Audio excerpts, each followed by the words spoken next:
This is Danny Flexen here for Seconds Out. Excuse me, bad start. Delighted to be joined once again by the WBO cruiserweight champion of the world, Dr. Lawrence Okolie. Lawrence, how you doing? I'm good, thank you for asking.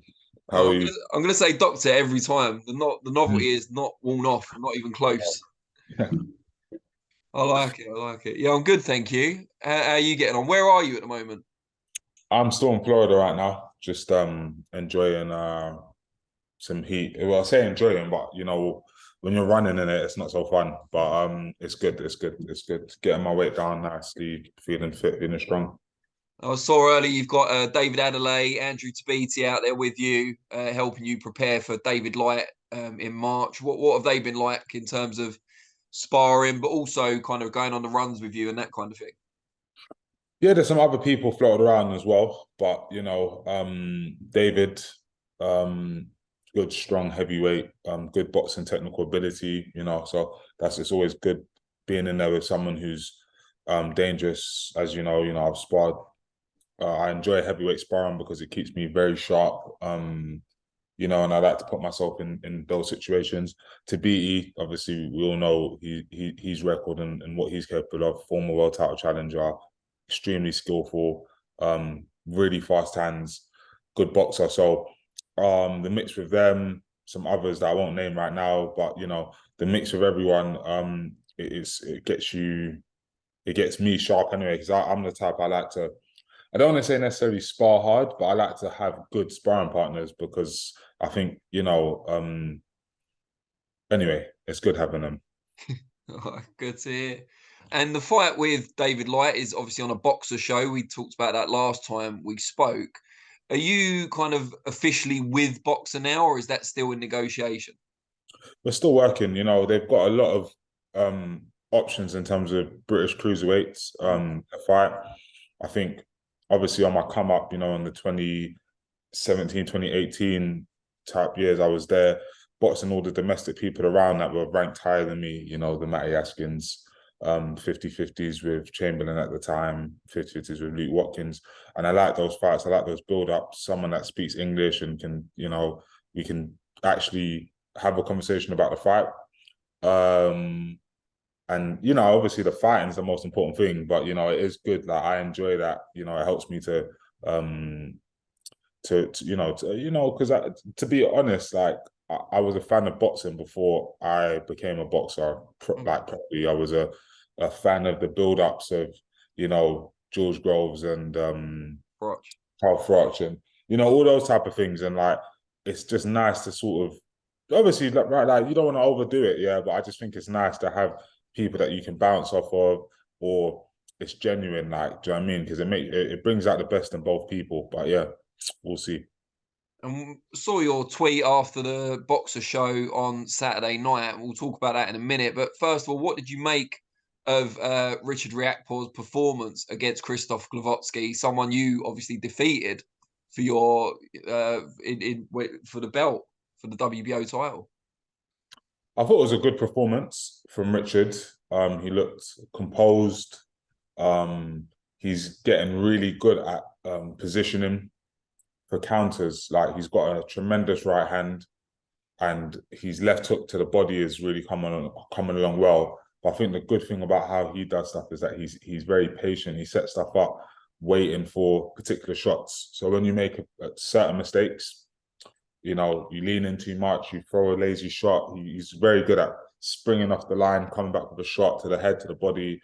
When he hits someone clean, he believes in his power. He's gonna go for it. Do you know what I mean? So he showed a lot of poise in that fight. Showed a lot of what else did I think? I think of it. Honestly speaking, yeah, those are the main ones. Defensively as well, you don't see him get caught too much anymore. Although it looks 50-50-ish, I'm watching to see, what shots are slipping through, what aren't, how he reacts when he gets caught with a shot, what's he like. Good, good. What was your impression of Glowacki compared to the one you fought? I thought he was obviously, as you would be, being 36 years old, coming off of a knockout loss, not fought since, or maybe had one little fight against a journeyman since. and then you're going up against someone who, although, you know, were two completely different fighters, another big, strong 6'5" guy, you know, it's going to be a lesser version. However, I did notice that he was a bit more game, in terms of, like, obviously with me, he probably thought he could outbox me or like catch me late, or I would fall in and get caught with shots. But when I work on what's going to work for the particular person. So I think against Richard, he was a lot more, whether it's stylistically or whether it's mindset wise, he's very much more comfortable in the mid range, with, you know, Riakporhe. So like, although Riakporhe doesn't get caught clean, he was definitely landing on his head, landing on his body. They were having an exchange. So I thought he had more success against Riakporhe, although Riakporhe got the job done earlier. However, I don't think it was as good a Glowacki, and that's just not throwing shade or nothing like that. That's just my genuine opinion. And when you saw Richard's post-fight interview where he mentioned you and your name came up, what was your reaction to that? It's 50-50, you know. Obviously, it's nice to be called out. I like it, because it sets up fights. I think I've been kind of put in a weird bracket, and I can't tell you why, of like, just like, no one's like, everyone, oh yeah, when I get a unification, everyone's like kind of just hands off. And I think it's good because it shows, obviously, I must be doing something right if other fighters are not springing at wanting to fight me. But it is a little bit frustrating because I'm obviously, they're a lot older, the majority of people, you know, not much, you know, 33s, 34s, and 35 for some of the champions. The only one that's kind of young is Jaya Pataya. But anyway, so I'm going all around. So in terms of Riakporhe, yeah, I just thought like it was cool. He didn't really call me out. He called out all the champions. And the only reason why I found that a bit weird is because I can't imagine there being a champion in my country. I'm saying I'm the best in the world, and that's not the first one. That's not the one that I'm hunting down. But you know, there is a business element. I'm not stupid to boxing. However, for me, like I've accomplished a lot, in my opinion, in terms of where I came from, what I've managed to do. British title against a current British champion who was ranked, Commonwealth, the list goes on, world titles. And I've been trying for unifications for years now, actually, for years, because I've been world champion for like 2 years. So I think it's nice. However, we'll find out if it's genuine very soon, as long as I handle my business and beat David Light. We'll see what the landscape looks like. Yeah. You talked about being avoided and you're not sure why. I think just from an outside perspective, fighting you seems like a horrible experience, you know, to be frank. You know, I like that. it's true. I like that. Yeah. You know, it's not just that you're a difficult opponent to beat, which of course you are, but just you're going to get a sustained, methodical beating, or you're going to get taken out early. It doesn't look like a pleasant experience at all. No, it's not. It's not. And like, I'm only getting more refined with experience. You know, obviously, I never ever use experience as I had such amateur fights, and you know, although those things are true, I'm getting better and I'm getting a little bit more aware of certain things. You know, although you ask anyone that I spar, anyone that I fought, that's what always gives me the sort of understanding. No matter what someone says, I've seen it so many different times. So many different styles come into the gym and they think they're the one that's going to do X, Y, Z to me. And all you have to do is double the jab. All you have to do is triple the jab. All you have to do is cover up and get on the inside and work. And I'm going to do this and I'm going to spin off this way. And he does it. But the result's the same in fights. The result's the same in not that sparring's a fight. But I've got a lot of confidence from the fact that I do work well with most styles. But yeah, I understand what you're saying, but still at the same time, I just think if you want world titles and all this, because it's like, I don't know if people are waiting for me to put on a really bad performance where I look weak, or like, I don't know. However, it is what it is. There's some people out there that want to fight me. I know it. There's some people out there that want to fight me, but it's like, it then becomes I don't know why I always ramble with you. I feel like I talk for ages, but it's because I'm such a good listener. This is it. So back to what I was saying, I think the only issue becomes it's like risk reward, because as soon as you get to top level fights, no matter who you fight, the guy bots last and sees like it's a tough fight, you know, for anyone. Unless you land a clean shot and take him out, it's going to be a hard night. But you don't get nothing. But they get an opportunity to become world champion, and they train as hard as they can and whatever.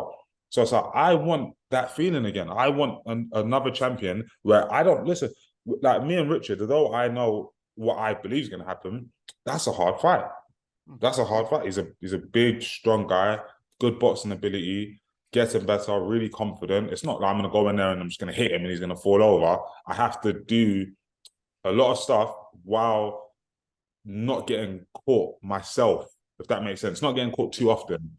Like, so when I visualize that fight, there's positions that I need to get into. There's an energy towards that fight, whether it's sports. You know what I'm saying? Yeah. So it's like, but then there's no world title on the line. But I still do it because he said my name. Like, if I can't beat Richard, then cool. What am I doing as a world champion? No problem. So it's like, bring me a world champion that I'm training to take their belt and they're training to take mine. Do you get where I'm coming from? Yeah. However, if that's not possible, then Richard, as much as Chris was a teammate of mine, he's now angling for a world title. They can't get it. I'm here. You know, there's Jack Massey, who put on a wonderful display the other day against Parker. They're all there. So it's like, that's the reason why I like the boxer, because that's what this was all about, right? Yeah. So the reason why I like boxer is because there's so many domestic fights to be had if I can't get unifications. Because at the end of the day, it's boring. I'll just be honest with you, it's boring. Like, I walk around, I know people idolize it, like, oh, that's the champ, I'm the champ, and they get to walk around when they're world champion, and people, oh, that's the champ. That's all it is for me. That's all it is. Like, I've superseded anything that I ever thought I was gonna make in my life, thank God. I superseded the sort of things I'm gonna be able to tell my kids I'm gonna be able to make. So I'm not saying that I'm done, but it's like, I'm in a situation now where I don't actually care what happens in a fight. I just like winning. So I'm gonna go in against anyone and I'm gonna give it my all. And if I come up short, come up short. But if I win, we add another thing to say, oh yeah, and I knock this guy out and whatever else. But we'll wait and see. We'll wait and see. Now, you mentioned CBS there, and you said he was a teammate of mine. I couldn't help hearing that past tense that you used. Does that mean you won't be working with Shane McGuigan going forward? Well, we haven't actually had a conversation yet. Obviously, there's you know, with the time I had out of the gym and other various stuff that was probably going on with Matchroom, etc. We kind of fallen out of communication. Although obviously probably after this I will have a conversation with him. So he's a great coach, done so much for me, like so much in terms of getting me from, you know, the Matty Askins to being able to actually win a world title. Because I think without his sort of influence, it would have been a much tougher road. Although I do believe I have the ability to, it would have been a much tougher road. So he's been a great coach. If we can work together, it would still be amazing. I just think because of the fact that, you know, I'm moving around so much and I'm trying to explore different things, it's a bit tough. And he's got such a great stable. You know, he's got the Dan Dubois, who's in line for a world title shot. He's got Chris Billam, who's with him and Chris Billam, sorry, although cool, well, same way. He's someone that I watched, and he's one of the main reasons why I went with Shane, because I saw Chris as an amateur, then I saw the change from that to what he is now under Shane's tutelage. So he's an amazing coach. And sometimes it is a shame, obviously, with the stuff that's happened in my personal life, that's made me have to sort of move around a bit. So yeah, as of right now, if you're asking me, it's former, no ill will, no hard feelings on either side. It's just logistically, it's not making sense right now. But who knows? But then also you've got Chris, who's in line for a world title, and I'm saying I want to be undisputed. So it's kind of like, you know, do we stay in the same gym? Do we say we'll never fight? I like Chris as well. I like Chris. I actually consider Chris a friend. However, when it comes to boxing and the reality of it as well, it's going to be good for him and his family for him to win a world title. He's just had a beautiful child. He's got a beautiful wife. I actually really like him. But at the same time, opportunities don't always come around. Like, unless he becomes mandatory for a belt, it's going to be hard because he's a hard fight for anyone. extremely explosive, durable, quick hands, getting better and better. We saw his last KO, great combination puncher. And he's got a style that kind of gels well with mine from what I take from the spars that we've had. We've had plenty of sparring. But long story short, when I think of that fight and I think of him, it's not even I would never ever have a bad word to say about Chris because he's actually a true gentleman, Nickname, yeah. as his nickname says. So that's not a rivalry, really, if I'm honest with you. However, if Richard doesn't want to fight, if the unifications aren't there, it's like that's a fight where you do it as respectful boxing gentlemen. You shake hands, you say, you know what, you want an opportunity for a world title, I've got a world title. It's a fight where it's, in my opinion, 60-40 in terms of who would win. So I obviously feel like I'd be the favourite. However, you know, you have opportunity to change your life with a win, and even just in defeat with the fact that you have a massive fight. So I know people like rivalries, but that one wouldn't be a rivalry as will some of the other ones. Do you know what I mean? But yeah, that's where I'm at. So if it's not to be Shane going forward, will you get like a full-time head coach, or as you're moving around, will you just work with different people as and when? Depends on how my next fight goes. Do you know what I mean? But I'm quite self-assured in terms of boxing. Of course, you need a good coach. When it comes to big fights, you know, you need a good coach that's been in the game, understands, is confident, understands you and what, like me and what I'm doing. Because there's lots of coaches that I've done pads with or done a session with, and they're instantly trying to change. Oh, you need to know that, and this is right. And it's like, it don't work for me because I know when I get into a ring, I'm very comfortable being in a fight. So I just need people to refine, make me work very hard as well, not be scared as well, because a lot of coaches are scared. When I get into sparring, I'm in there with big guys throwing huge shots, and I need them to just understand, leave me in there. We're going for however many rounds it is, we're going for it and we're going to work. So yeah, so when I find someone like that, we'll go on for as long as we can. But yeah, I just think we'll see. And getting back to Richard, Sky are obviously keen on you guys getting it on. They brought you together on Sky Sports News. Was it yesterday?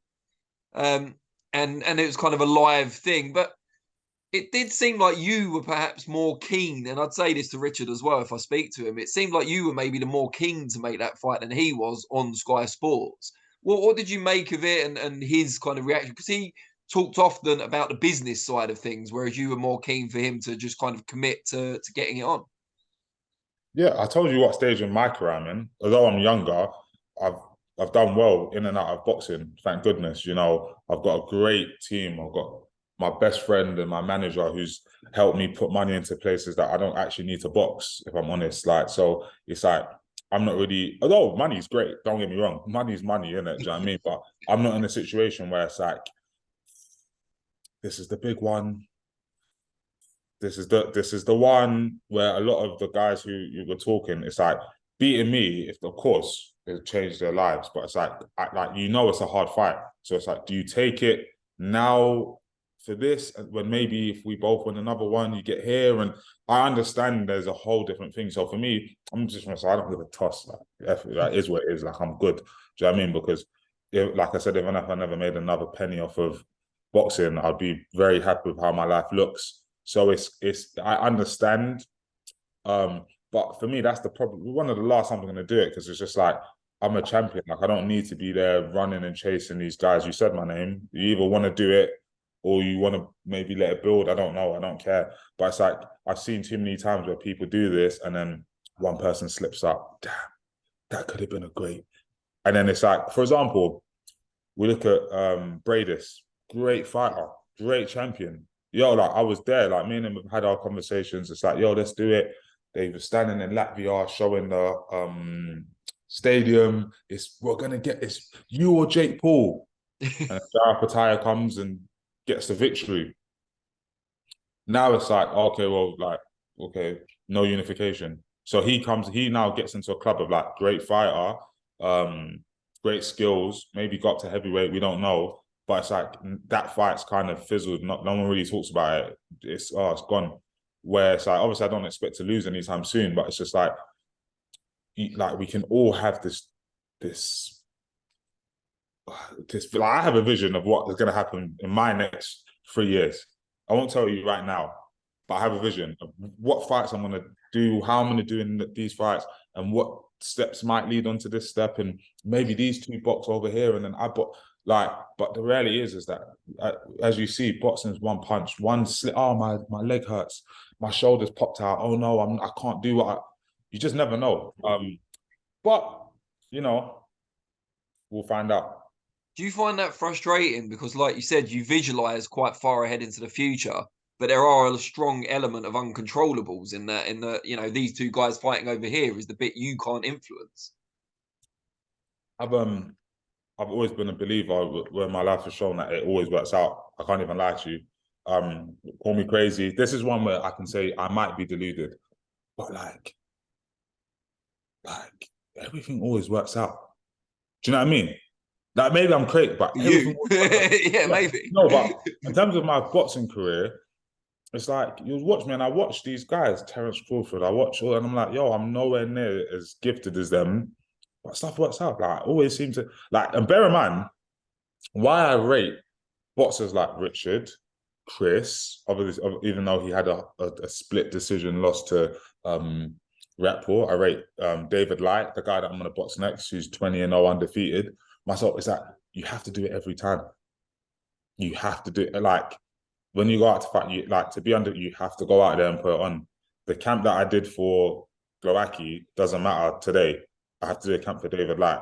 Although, you know, they build onto each other, it becomes a, yeah, I can't remember what I was saying, but long story short, man, I'm excited about this next fight. Like I said, I've watched David Light a lot. Watched down to his amateur fights, some of his professional fights. Like, I'm the type I actually enjoy getting footage of my opponents, and before we get too close to the fight, I watch a lot of it to just pick up little mannerisms, see how they move in the ring. Of course, everyone always fights me very differently because you don't know what someone's going to fight like until they're standing in front of you. But it's good to see like their sequences, the positions that they want to get into, how they are at distance, how they are mid-range, how they are close, what their sort of mindset is. So it's really so with him, he's actually like, although, you know, I'm speak about unifications, whatever, he's got like how do I explain it? Like, so it's like I see him, yeah, and he looks like someone that you can just knock out, but he's not. Because I don't know if that makes any sense. He looks like, oh, I'm just here, I'm from New Zealand. No, and I think he plays on that as well. Just acts like oh no, I'm no danger. Then you see him fight, and then he's always their game. Fast 1-2, fast right hook, dips well underneath shots, comes back with his jabs, you know, and he's very switched on the whole time the fight's going on. He's switched on. He's switched on. So if you're not in that mode, you tire out before him. I've watched it, the guys, because he's constantly either doing something or he's reacting to what you're doing. So it's like you never get that opportunities for both of you guys to just rest in the ring. So it's a very, very, like, if not for the fact that I train hard, it's one of those ones that you get overlooked, and then the guy just grafts you into losing. So I'm super switched on, super focused. I know, you know, there's a lot to be done after this fight, and where I see myself going only happens if I beat David Light. So I'm focused, man.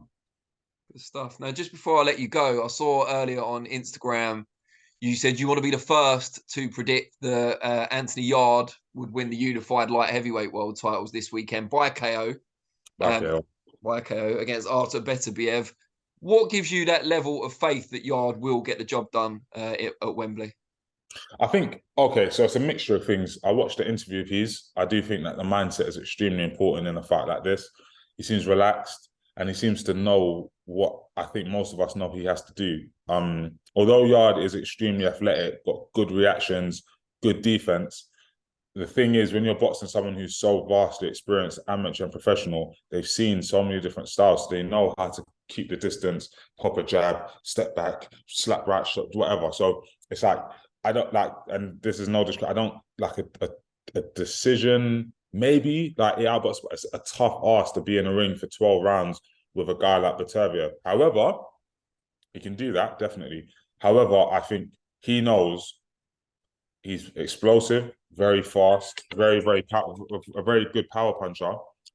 And he, in my opinion, I don't know, I've heard a lot about Callum Johnson's punching power, but I think although you can't take someone else's work and say, I'm going to do that too, like Callum Johnson got a knockdown, he might get a knockdown. You can't do that. However, you do know that Beterbiev's whole thing is wrecking machine. So he does not mind standing in mid-range. And every shot is he's just got natural punching power. So I don't think he's even loading up. So it is dangerous being in there. But all it takes is one little fast shot in the midst of that from Yarde, a little combination, and you could hurt him.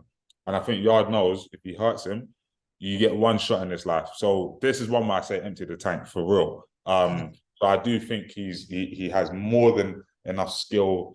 He's been boxing for long enough now. They can get in there and have a shootout and come out on top. Do you know Yarde particularly well? We know each other. We know each other. And is that, I don't want to say is your heart ruled in your head, but do your feelings come into it at all? Yes and no. For example, I know Glowacki's a serious fight, but I've seen Glowacki in the gym more. I'm going off of fights. I'm going off of what I've seen in the fights. Of course, it's not against someone like Beterbiev, but in them pockets, you can see how explosive Yarde is. Boom, he's lifting people off the ground with his shots. So if you talk about power for power, obviously I think Yarde's obviously a faster fighter. It's like if we're making it a 6-round shootout, which I believe it will be, let's be honest, they're not going to be jabbing and stepping back from each other. They're going to meet in mid-range and see what's good. Do you know what I mean? So why not? And against Sergei Kovalev in Yarde's previous world title shot, he started a little bit slowly and then obviously nearly stopped him before the end. Do you think it's important in this one, because you don't expect it to go far beyond halfway, that Yarde starts fast and takes the centre ring? Absolutely. 2 reasons is one, Beterbiev starts fast. Like he starts fast. He pops the double jab. He gets people on the roll. Like he's a good fighter. He is a good fighter. I can't lie. I've watched it. He's a good fighter.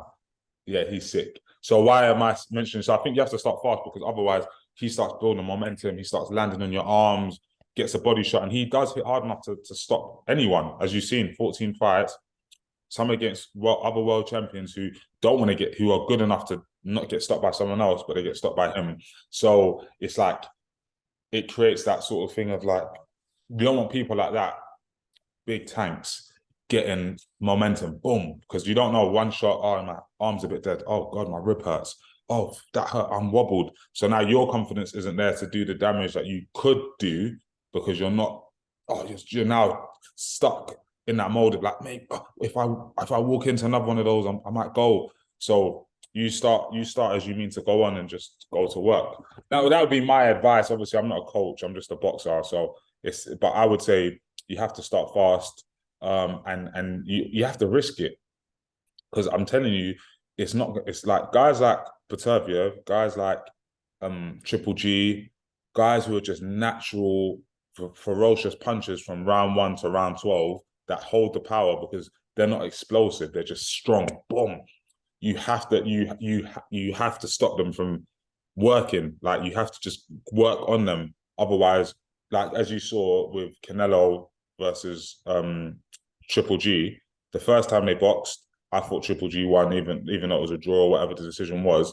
I thought Canelo was more boxing on the back foot, blah, blah, blah. Second fight came, Canelo said, cool, front foot, let's go to work. And I felt like he done enough to win that, based on the fact that Triple G is used to being the machine coming forward, same as Beterbiev. So it's like some guys like that, if you have the ability, the strength, the power, the youth, the tenacity, you come forward and you work. But yeah, that's a little bit of my heart, a little bit of what I hope happens, and a little bit of also what I think has a very good chance of happening in England. Like Yarde's not scared of him. Like it's just go to work. I just want to ask you before we round off, more from a fighter's perspective this time rather than a coach's. We saw with Callum Johnson, who you mentioned earlier, he had Beterbiev down, didn't finish him off. Yarde had Kovalev in all sorts of trouble in his world title shot, didn't finish him off. How tough is it as a fighter when you get your opponent hurt to not go gung-ho and to take your time and to pick your shots? It depends who you're fighting. So I think there's certain people who you're looking at, i.e. we saw AJ and Klitschko, same thing. Klitschko hurt AJ, could not step on it. Because when you're looking at certain people, yeah, when you're in the ring, it's like you also know that they still have punch power to hurt you. Do you get where I'm coming from? And Yard tried, but I think the round ended in that fight. And Callum Smith is like, yo, it's like you still know you can't just be reckless. Like you still have to work. So the natural instinct is to box and find the shot again. Where some people like Wilder, even like Riakporhe, they've got that natural thing where as soon as they hurt someone, they say all in. Like they put all their chips on the field. And it's such a good quality to have. The only problem is you do see people getting caught in them exchanges where they're on top and then all of a sudden they're the one that's down and whatever else. It happens all the time. Like we've seen it happen in fights I'm not going to talk about. But sometimes it's like there is still a risk. You're in there with a trained fighter who's, oh, I'm not down. I've got 10 seconds to recover. By 5, you don't know if they're 100% back or not. So, but you know, innit, like you do know there are telltale signs. So with that fight against with Beterbiev versus Karen Johnson, he got up, he was a little bit dazed, but then 10 seconds cool, 5 seconds later, he's still back throwing punches. So you know he's okay. Where some fighters, you hit them in the 10 seconds, you can still see them swaying. You're looking, praying, get out of the way. This one's over. So it does depend. But that's my opinion anyway. And from what I see of boxing, it's just like some people you just have to, you still think to yourself, is it there? Is it not there? But in a fight like this, you just have to, like I said, I don't give a toss if it's there or not. I'm going to make it be there. So we'll see. I hope whatever deal you strike with Boxer, if you do, they give you some punditry work as well, as they've done with many of their fighters. I think you'd be really good doing that regularly. Thank you. I'll give it my best shot. Yeah, good stuff. All right, well, I wish you well for the rest of your camp. And I look forward to catching up on fight week. Thank you. Let's catch up. Good chatting Cheers, to you, as always.